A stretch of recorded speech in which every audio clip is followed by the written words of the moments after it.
Lihatlah betapa paniknya semua orang saat banjir besar terjadi. Hujan sangat deras melanda sampai membuat apartemen mereka terendam banjir. Bahkan air sudah sampai ke lantai 3 dan sudah banyak menghanyutkan penghuni di lantai bawah. Ana masih belum sadar kalau bencana akan terjadi dan ia masih bisa dengan santainya bermain dengan anaknya saat baru bangun tidur. Sebenarnya Ana sudah sempat melihat keluar dan terlihat genangan air mulai muncul. Tapi karena merasa aman tinggal di lantai 3 apartemen, Ana mengabaikannya dan mulai membuat sarapan untuk anaknya. Orang tua Ana sudah sempat memberikan peringatan bahwa banjir besar bisa saja terjadi dan Ana tetap mengabaikannya juga. Sampailah pada akhirnya Ana merasa dingin di kakinya dan ada genangan air masuk ke dalam rumah. Banjir sudah di depan mata. Anaknya Ana malah senang karena mengira rumahnya kini bisa jadi kolam renang. Ana yang panik langsung memarahi anaknya kemudian berkemas. Ana juga sudah mendapat telepon dari kantornya bahwa akan ada orang yang datang menjemputnya untuk mengevakuasi Ana dan anaknya. Mereka pun langsung keluar dari kamar namun kondisi sudah sangat kacau. Air sudah menenggelamkan lantai 1 dan 2 apartemen. Karena semua orang sedang panik dan berdesak-desakan, hal itu sampai membuat tangga darurat di sisi kanan tak bisa dilewati. Orang-orang tidak bisa mengamankan diri ke lantai yang lebih tinggi. Kini hanya Ana seorang yang kepikiran untuk menggunakan tangga darurat di sisi lainnya. Karena anaknya sudah mulai panik, Ana pun mencoba menenangkannya dengan mengajak anaknya bernyanyi. Namun baru saja naik beberapa lantai, Ana mendapat masalah karena ada orang di lantai atas yang menutup jalan tangga darurat. Tapi untunglah Ana masih bisa membawa anaknya ke lantai yang cukup tinggi. Di sini sudah banyak penghuni lantai bawah yang mengamankan diri. Tepat pula jemputan yang dikirim oleh kantor tempat Ana bekerja sudah datang. Tapi Ana malah kehilangan anaknya.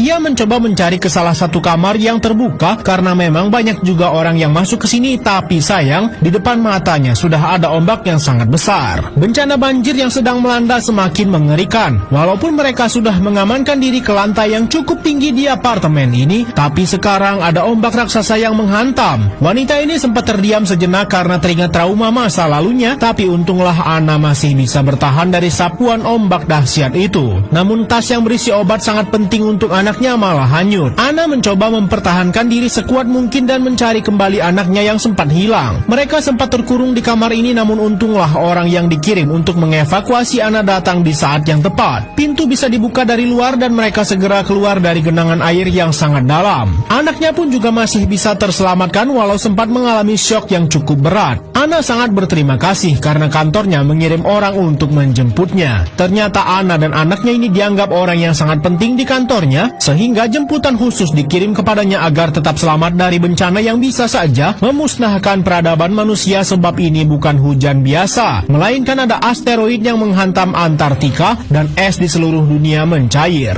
Namun di tengah kondisi yang cukup kritis seperti ini, anaknya Ana malah sempat-sempatnya ingin buang air besar, sehingga mereka mencari kamar kosong untuk menyelesaikan persoalan mules itu. Disinilah baru diketahui bahwa Ana bekerja di perusahaan penelitian yang sedang mengembangkan manusia buatan yang akan meneruskan peradaban manusia setelah bencana ini memusnahkan manusia yang ada sekarang, dan Ana bertugas sebagai peneliti untuk menciptakan emosi pada manusia buatan mereka agar sesuai dengan emosi manusia biasa. Atau bahkan Ana harus membuatnya lebih baik dari manusia yang sudah ada sebelumnya. Di momen ini Ana juga sempat berpamitan dengan ibunya yang juga sedang terjebak sapuan banjir yang sangat dahsyat. Situasi juga semakin memburuk karena pipa gas di lantai apartemen ini bocor sehingga menimbulkan ledakan yang sekarang malah menjebak mereka. Pria ini pun mencoba untuk memanjat ke lantai atas dan Ana akan mengoper anaknya. Namun Ana malah terjatuh karena anaknya terus menahan dirinya.